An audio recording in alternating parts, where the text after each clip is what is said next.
Hey y'all, I'm Tammy. The cameraman is Chris, my husband, and this is Collard Valley Cooks. We're making one of our most popular cake recipes, and that is the earthquake cake. Look at those craters in the top of this cake. Now, more of y'all have made this cake than any other cake, and the reason we know that is by your comments. Y'all love it. It's an easy one to make, and you can't beat it. Let's get started.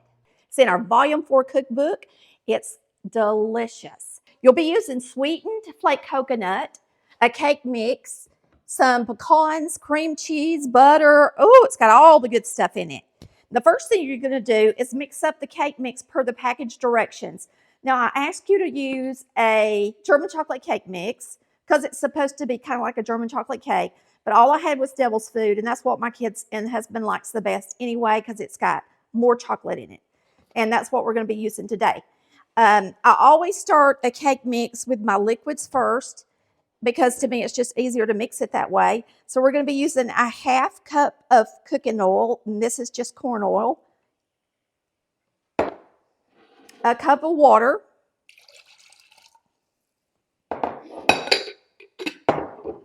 and 3 eggs. 1,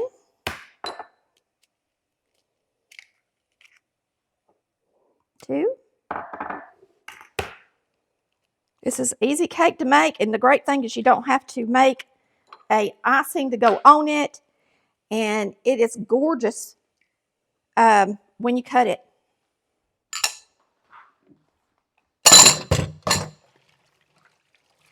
All right, I'm going to get the egg up off my counter. And then we're going to mix up this cake. Hope you are having a wonderful day. We sure are. We're going to get to see the kids today. And Chris's birthday is coming up this week. And he's going to have this for his birthday cake.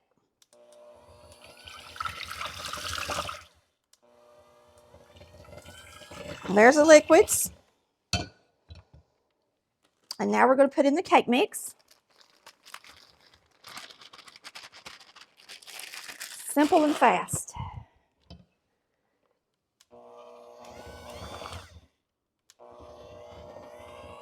This mixer does have a slow speed.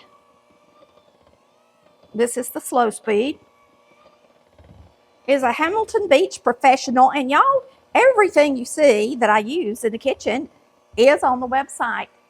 You can go right there and get it. Every recipe is on the website. You can print them for free.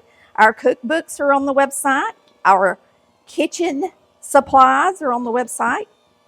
I have made it easy for everybody by making that for you guys. All right, I'm going to mix it at a medium speed for a couple of minutes.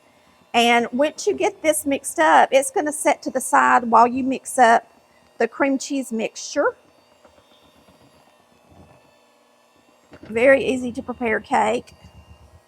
Now I'm going to rinse these off because I'm going to have to use them to mix up my cream cheese.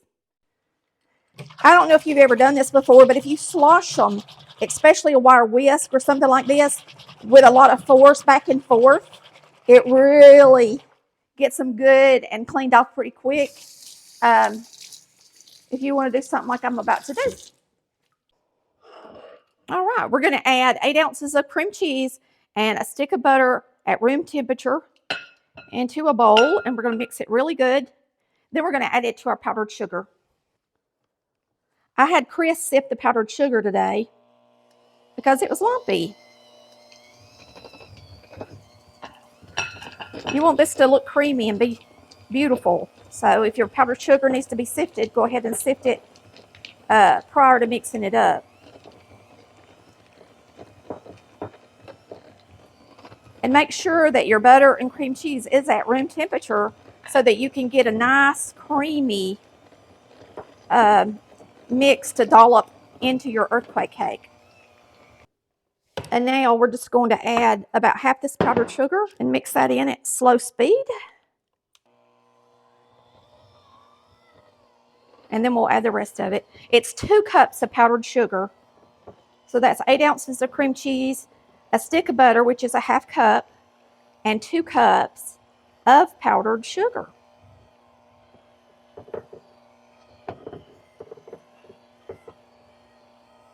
So it's really icing. It's really cream cheese icing. A very rich cream cheese icing.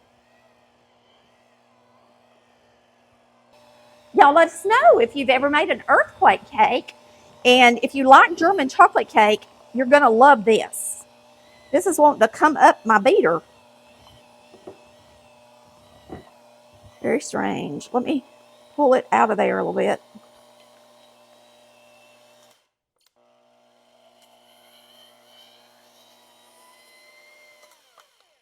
Okay.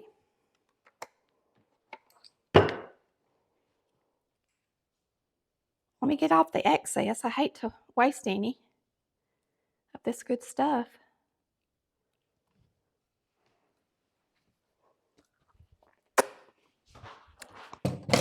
Yummy. Very creamy and very cream cheesy and buttery. Very good. Now you're going to love the way this cake comes together with sweetened flaked coconut, and I'm using Baker's because it's the best. It's very moist compared to a lot of the others. All right, you can see that recipe in our recipe book. And here's our cake mix set to the side, and we've got our dolloped cream cheese mixture. And the next thing you're going to do is you're going to take a 13 by 9 baking pan by 2 cake pan. You're going to spray it really good because we're going to put coconut and pecans in the bottom of it. Okay? And I'm not even sure if I tell you how much coconut and pecans. I may, but I'm just going to sprinkle it until I think it's about right. So you're going to put your coconut in there first.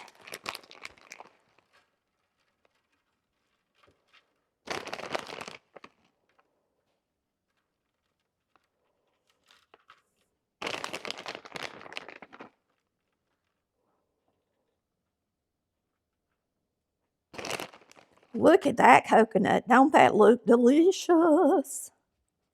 I think that's about right. Now we're going to use pecans and sprinkle them across the bottom.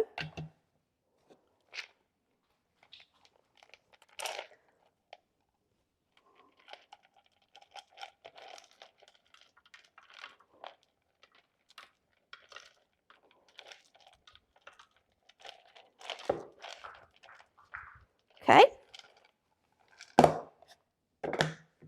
Now you're going to pour your cake mix over that.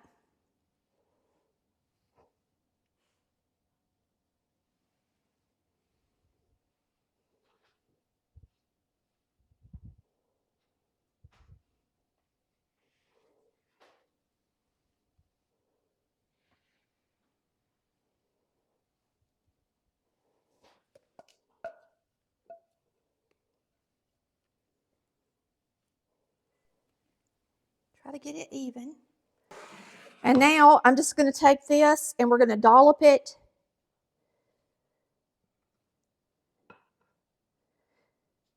into the cake.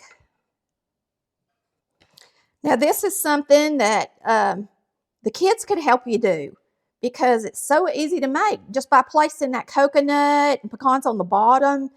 And so if you love German chocolate cake, but it's a pain in the tail to make one, if you're not very good at making the good icing that goes with it, this is a beautiful, wonderful cake that everybody will love. They will not be disappointed that you gave this one a try. Now, I do leave just a tiny bit left in the bowl just because I want it to swirl good. And if you just really fill it completely up, it's not going to be as pretty of a swirl as it would have been had you not done that. So what I'm going to do is I'm going to take a knife .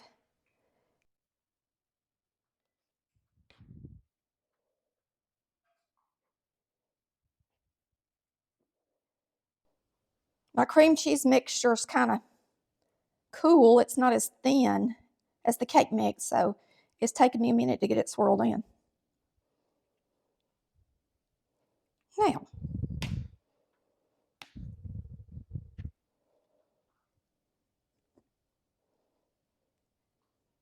Now it's going to go in the oven and bake at 350 degrees for 1 hour. Take a look at it, y'all. Looks good, don't it? It's going to be delicious. Woo! All that coconut and pecans and cream cheese. Great for a birthday. So we will see you in an hour, and you're not going to believe how pretty this cake is. Right. We're going to see if this thing is done. I'm going to pull it out, put something in the middle, and see if it comes out clean. And it's clean. We're going to take it out of the oven.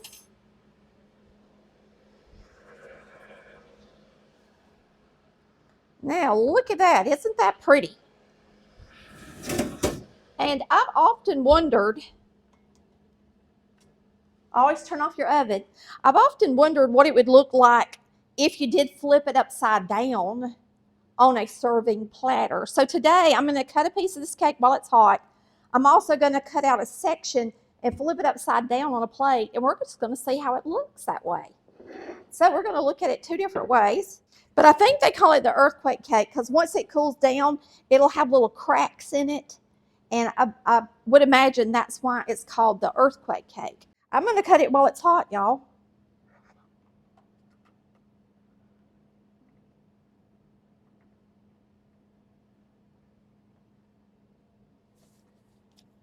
Look at that. That looks good, don't it? And that's while it's hot. Now, once it cools down, the cream cheese will get firmer. But don't that look delicious? I do want to cut out a piece and see how it looks turned upside down. I'm just very curious about it. There, that's how it looks upside down. So if you do want to cut it out and flip it upside down on a serving platter, this is how the coconut side looks. But now if you serve it upside down, it's going to be flat on, the top, but you'll see the coconut. If you serve it right side up, you're going to see the earthquake, the cracks, and the crevices. So it's totally up to you how you want to serve the cake. But most people do serve it this direction. They don't even take it out of the pan. They just leave it in the pan and they serve it out of the pan. So you can see you're getting delicious cake, the cream cheese, the coconut. I'm telling you, that's hard to beat. To me, it's better than a German chocolate cake. But it's because of the cream cheese that I think it is. Y'all really need to try it. It's so easy. So I hope you've enjoyed watching my delicious earthquake cake. This cake, I believe, was popular in the 70s. There was just so many good cakes in the 70s that are popular, and I still love to make them. I appreciate you watching. We just want to thank you so much for watching us and being a part of the Collard Valley Cook family. We will see you next time, cooking like Mama did. Bye, y'all. Love ya.